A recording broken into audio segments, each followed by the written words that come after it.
Shalom, shalom, meus amigos, que a paz esteja sobre a sua vida. Como está a sua mente, como está o seu coração? Eu sou o pastor Paulo Nascimento, sou idealizador do Falando de Bíblia. Falando nisso, você já conhece o nosso canal? Se inscreve, aperta o sininho, Falando de Bíblia. Toda semana tem uma novidade para os nossos acompanhantes da nossa programação. Deus abençoe a sua vida e eu tenho uma palavra de Deus para você hoje. Segundo o livro dos Reis, capítulo de número 4, a partir do verso 1 diz assim: E uma mulher, das mulheres dos filhos dos profetas, clamou a Eliseu dizendo: Meu marido, teu servo, morreu, e tu sabes que o teu servo temia ao Senhor. E veio o credor a levar-me os meus 2 filhos para serem servos. E Eliseu lhe disse: Que te hei eu de fazer? Declara-me que é o que tens em casa.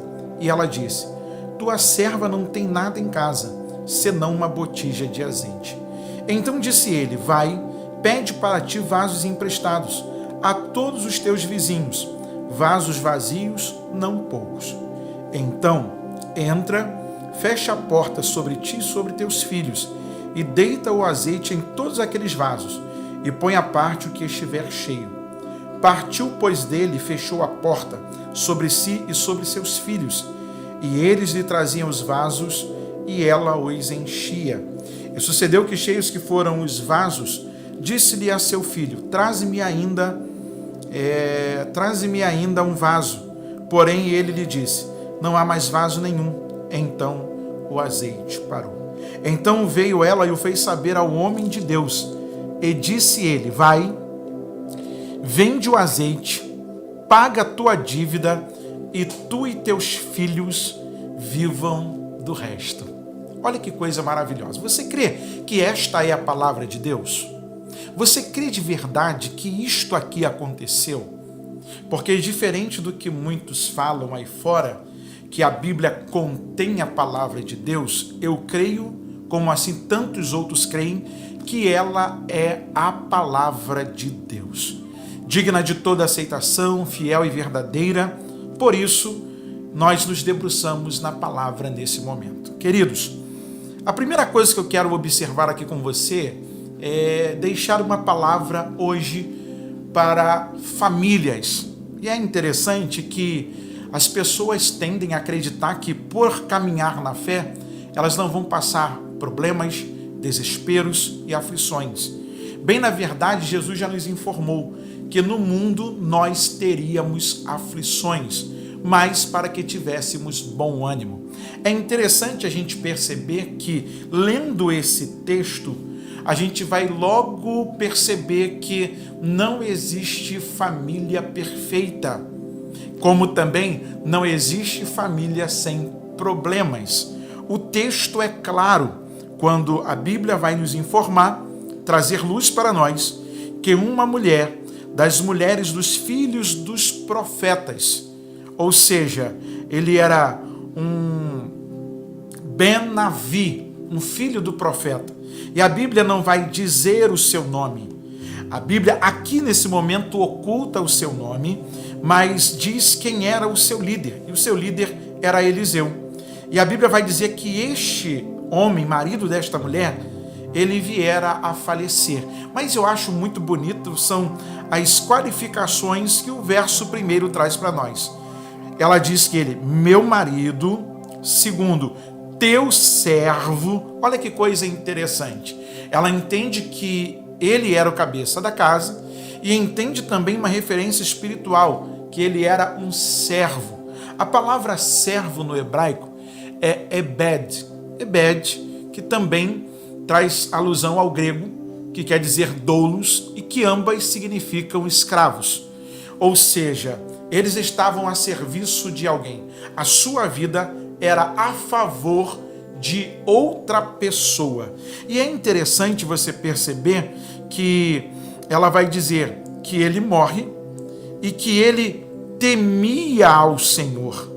É uma outra indicativa do texto, que ele temia ao Senhor. Só que, como qualquer uma pessoa, ele contraiu dívidas, teve problemas, e agora o credor está batendo na sua porta. A gente pode perceber aqui a lei de Murphy. A lei de Murphy não existe nada que esteja ruim que não possa piorar. Já viu aqueles dias em que você está caminhando atrasado de casa para o trabalho e no meio do caminho o salto do sapato das irmãs quebram, o tênis do rapaz arrebenta, ou quando você está chegando no ponto de ônibus, o ônibus já está saindo e como se não bastasse isso, quando o ônibus sai, ainda passa pela poça e joga água em você. É uma sucessão de problemas, uma sucessão de situações que se aglomeram. Todos nós temos um dia mau, o que nós vamos classificar aqui de um dia de contratempos. Só que, quais são as lições que nós vamos tirar a partir desse texto? É que, na verdade, essa mulher, ela, no período em que esteve com o seu marido, ela aprendeu a enxergar Deus na figura do seu esposo. Por quê? Porque o que ela traz consigo são pérolas maravilhosas. Diz que ele era servo de Deus e que ele temia ao Senhor. Irmão, se tem uma coisa que me chama muita atenção, é a falta de servos de Deus para com o nosso tempo. Pessoas que só querem aparecer, pessoas que só querem fazer com que o seu nome brilhe.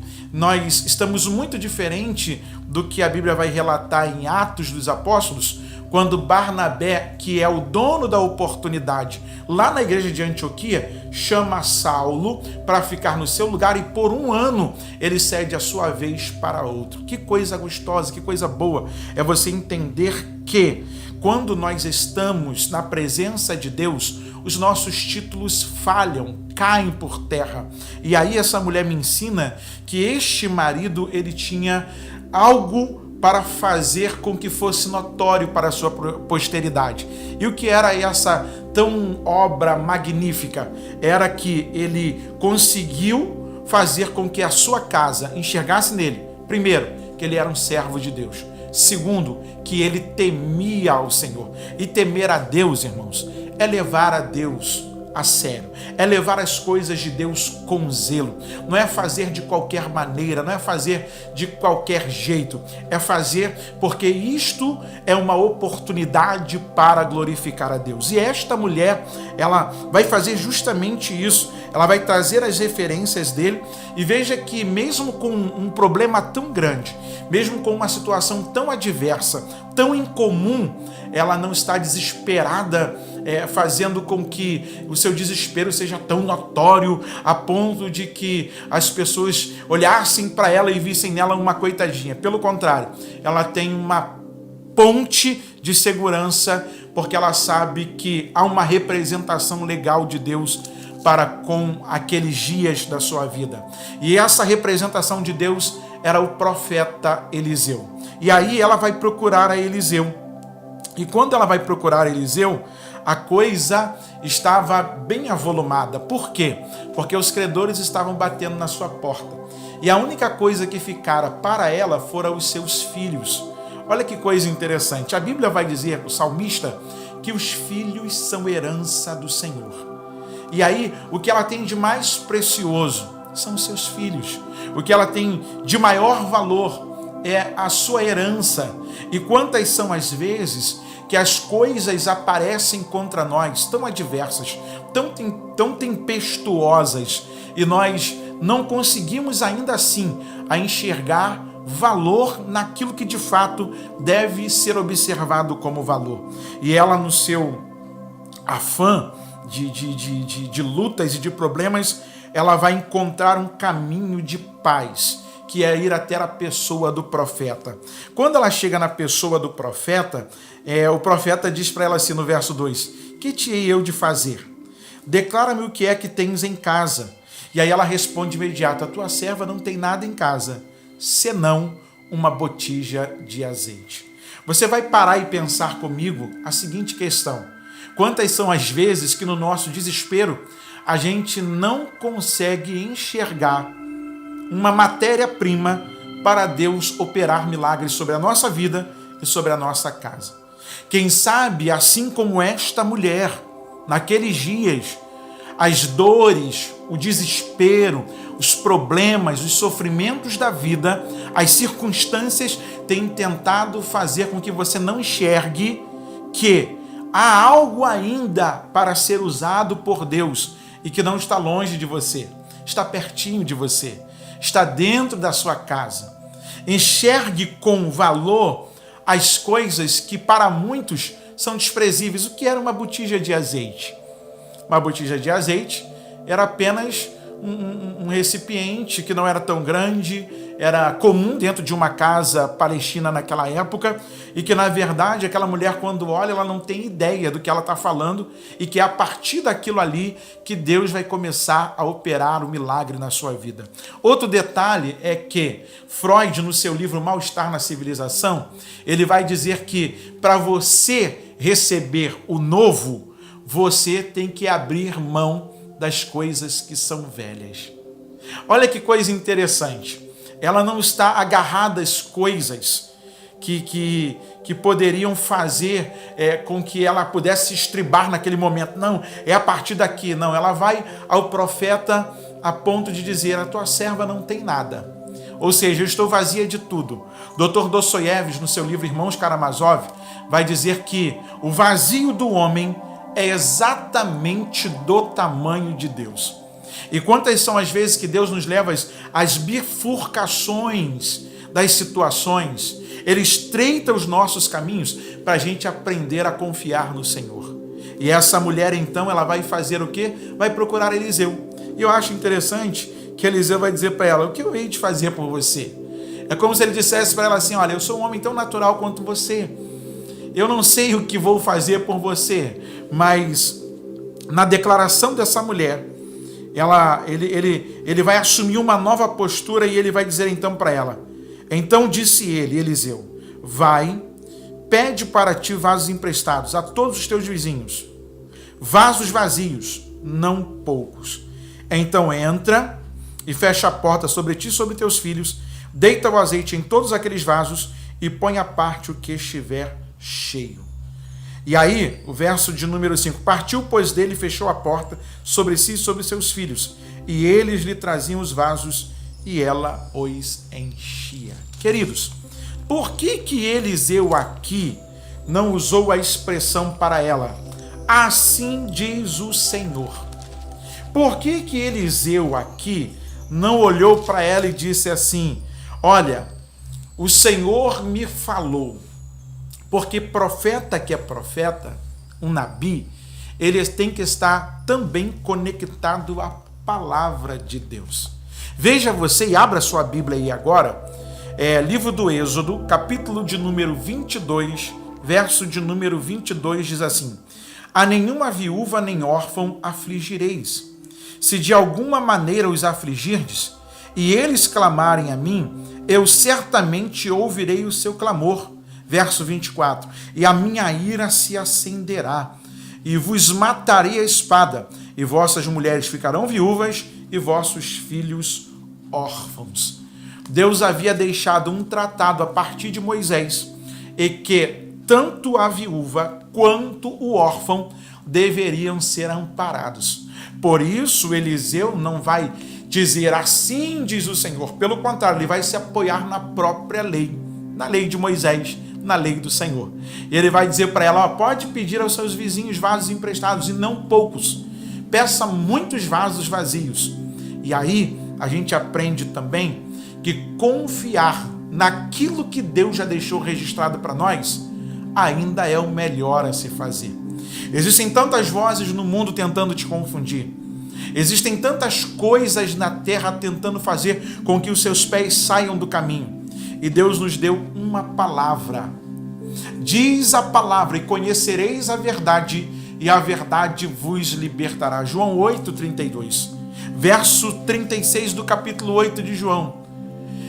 Se o Filho vos libertar, verdadeiramente sereis livres. Ou seja, a verdade que nós estamos apoiados é o poder de Deus. É a graça de nosso Senhor Jesus Cristo. São as misericórdias do Senhor que são as causas de não sermos consumidos. E uma outra lição que a gente aprende aqui com esta mulher é que quando tudo nos parecer difícil, quando tudo nos parecer desfavorável, melhor é confiar na palavra do Senhor. Os céus e a terra hão de passar, mas as palavras do Senhor permanecerão para sempre. Deus não deixa a sua palavra cair por terra. A sua palavra cumpre um propósito. A sua palavra, ela é como martelo que esmiuça a penha. A minha palavra falha, a sua palavra falha, a palavra dos governantes dessa nação e do mundo inteiro falham, mas as palavras de Deus permanecem para sempre. Elas são infalíveis, elas cumprem um propósito. E se tem uma coisa que esta mulher vai ter que fazer agora, é vencer seus medos, vencer a vergonha. E aí eu faço a pergunta para você: até que ponto você estaria disposto a se expor em favor do bem-estar da sua família? Ela vai bater em portas, que essas portas terão que serem abertas para ela. Não podem negar o favor da viúva e nem do órfão, porque se eles reclamarem ao Senhor, o Senhor vai descer com a sua espada. Olha que interessante, ela vai bater na porta, e enquanto ela está batendo na porta, alguém do lado de dentro olha para o lado de fora, está vendo a viúva. Eles não podem negar o pedido da viúva. Quem sabe você está ainda assim com medo: com que porta que eu vou bater? Qual vai ser a porta que Deus vai me abrir? Meu irmão, não tenha medo. Deus já preparou tudo para mim, para você. Deus já tem tudo preparado de antemão. Nós nos perdemos no meio do caminho. Nós muitas vezes ficamos intimidados diante do problema, mas se a palavra de Deus está sobre você, creia, meu irmão, este é o teu momento. A porta vai se abrir, a provisão vai chegar para a sua vida. Por quê? Porque o que nos apoia é a palavra de Deus. E essa não mente. Esta é fiel e verdadeira. Essa mulher chega em casa e, além de dar crédito a esta palavra, ela tem que perseverar nesta palavra. Não adianta você só ouvir. E é muito bom nós ouvirmos a palavra do Senhor. Romanos 10:17 vai dizer o seguinte: a fé vem pelo ouvir, e o ouvir pela palavra de Deus. Só que o que eu acho interessante nesse momento é a perseverança desta mulher. Ela chama os seus filhos, ela os convoca para ir para dentro de casa, conforme a palavra que o Senhor havia lhe designado. E ela, com os seus filhos, começa a colocar os vasos um perto do outro, e da botija ela começa a encher vários recipientes. Pense você, um recipiente de 200 ml, 300 ml, é capaz de encher um recipiente que comporta 5 litros? Não, vai faltar muita coisa. Mas se isto for uma ordem de Deus, enquanto você mirar o pouco que você tem naquilo que Ele ordenou você colocar ali, Deus vai fazer prosperar, Deus vai fazer aumentar, Deus vai fazer com que as coisas extraordinárias da parte dele aconteçam sobre a nossa vida. Quem sabe você despreza as coisas pequenas. Deus é especialista em trabalhar com coisas pequenas. O que era que Davi tinha na mão? Uma pedra e uma funda. O que era uma pedra e uma funda diante de um gigante que tinha escudo, tinha lança, tinha escudeiro, tinha espada, e era um homem que fisicamente era superior a ele? O que era uma vara na mão de Moisés, do pastor Moisés, era apenas uma vara, mas pela ordem de Deus foi a chave que abriu o mar, e o vento oriental veio e abriu-se o mar, e o povo pôde passar com os pés a seco. O que às vezes nos impede de vivenciar o milagre? É porque nós só queremos olhar para as coisas grandes, para as coisas pomposas. Nós não queremos olhar para as coisas pequenas. Outra referência, Novo Testamento. No meio da multidão, os discípulos estão apavorados. Jesus, essa multidão já está há tanto tempo te ouvindo. E aí, vamos despedir logo eles para que eles voltem para sua casa. E de repente, um menino com um cestinho, 5 pães e 2 peixinhos, alimentou uma multidão de 5.000 homens, sem contar mulheres e crianças. Porque tudo aquilo que me é pequeno, mas que eu entendo que aquilo pode ser uma ferramenta para milagre, pode ser uma matéria-prima para Deus operar, aquilo vai servir como ponto propulsor para coisas extraordinárias. Pare e preste atenção, meu irmão, nas pequenas oportunidades. Pare e preste atenção nas pequenas coisas que estão ao seu redor. Porque tem coisas que a gente não repara tão bem, mas são elas que serão usadas por Deus. São elas que serão a ferramenta do milagre para a sua vida, para a sua casa e para a vida da sua família. E aí as crianças têm que perseverar. Imagina o filho dizendo: mamãe, o que vai acontecer? Mamãe, a senhora, o que vai acontecer? E aí, de repente, ela começa a colocar o vaso de azeite na direção dos outros vasos. E eles vão se enchendo. Traz outro. E vai se enchendo. Até que ela pergunta: não tem mais nenhum? E então o azeite parou. Você precisa não somente dar crédito à palavra que Deus liberou sobre a sua vida. Você precisa continuar perseverando nesta palavra. E depois, Paulo, eu vou te falar. Ao ver o milagre acontecer, e isso eu preciso parar para analisar isso com você de forma bem contundente. Por que que o milagre foi às portas fechadas? Por que que o milagre foi às portas fechadas? Tem coisa que vai ser no secreto. Tem coisas que, se a porta da nossa intimidade estiver aberta para qualquer um, Deus não é o primeiro lugar.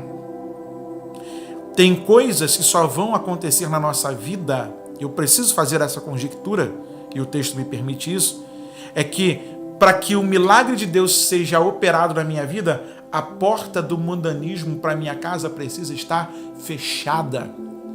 Porta aberta, escancarada para todo mundo, Deus não é a prioridade naquele lugar. E quantas são as vezes que a nossa vida está exposta para todos, menos para Deus? Para e pense nisso. A mulher começou a vivenciar o milagre porque ela perseverou na palavra, ela deu crédito naquela palavra e ela entendeu que a sua porta deveria estar fechada em símbolo de intimidade para que o Senhor fosse de fato o Senhor da sua história.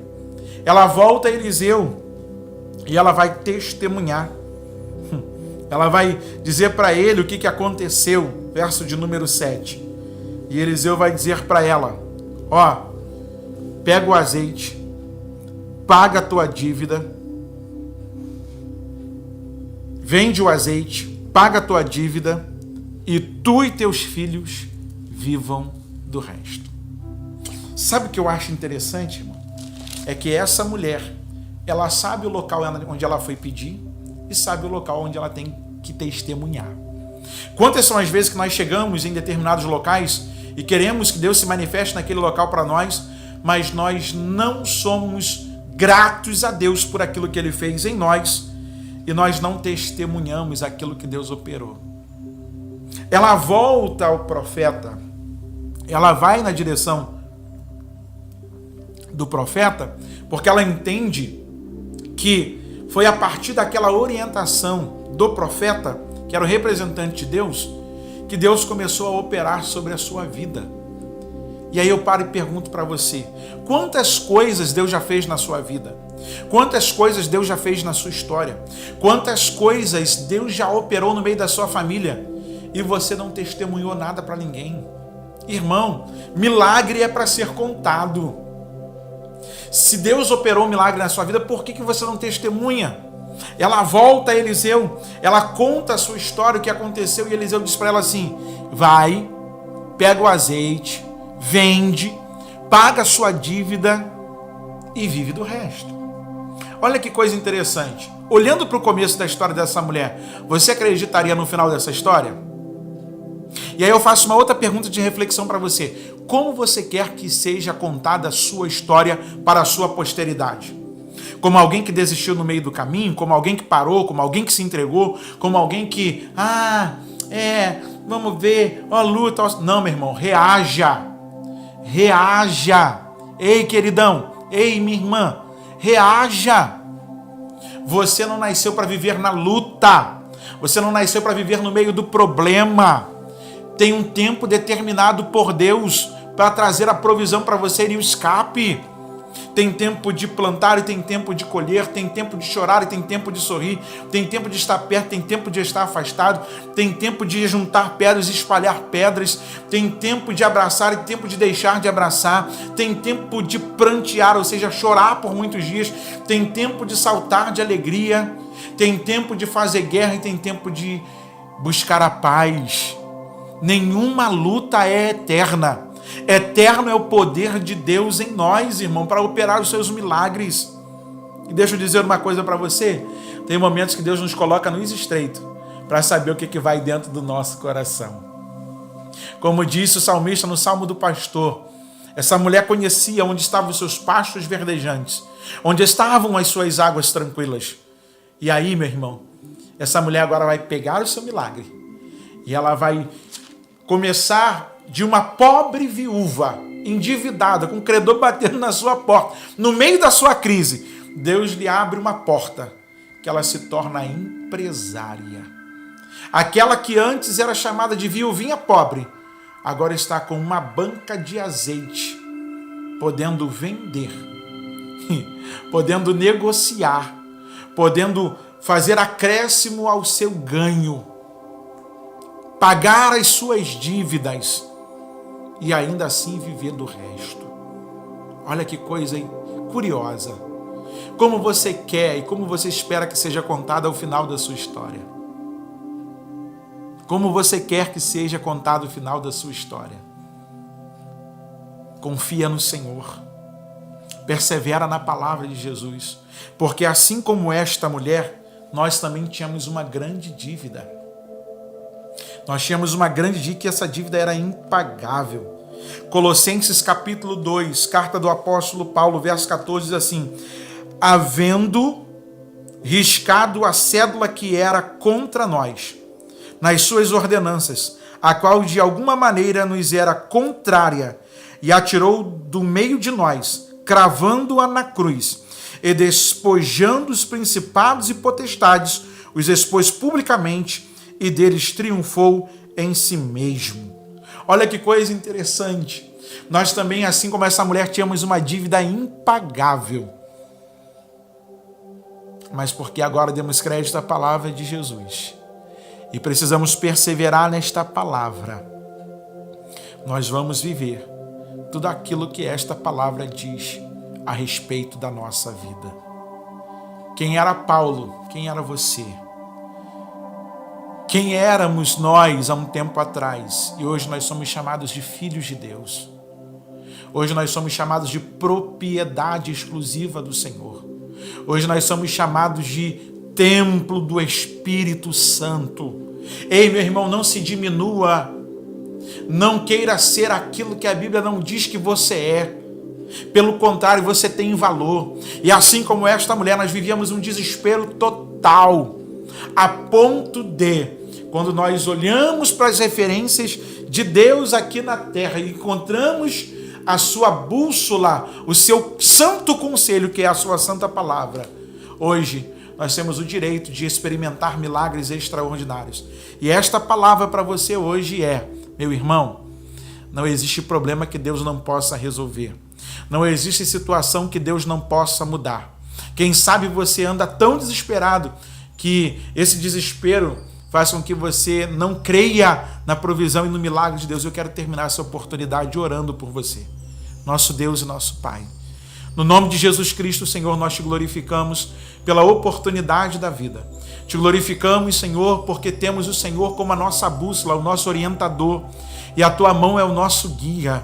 Pai bendito, eu não sei quais são os problemas, as adversidades do meu irmão que está assistindo, me ouvindo através deste celular, através desta rede social. Pai, eu sei que tu és poderoso para fazer infinitamente mais. E sei que tu podes fazer muito mais do que pedimos ou pensamos abundantemente. Segura na mão deste meu irmão. Não permita que o caos venha sobressair sobre a sua vida e prevalecer contra a fé do meu irmão e da minha irmã. Mas que o Senhor Ó Pai querido, mostre a tua grandeza, o teu poder e as tuas muitas misericórdias, que são as causas de não sermos consumidos. E que este dia seja um dia marcado por milagres, por provisões de Deus, pelo cuidado do Senhor para com a nossa vida. Nós te glorificamos por todas estas coisas. No nome de Jesus. Amém.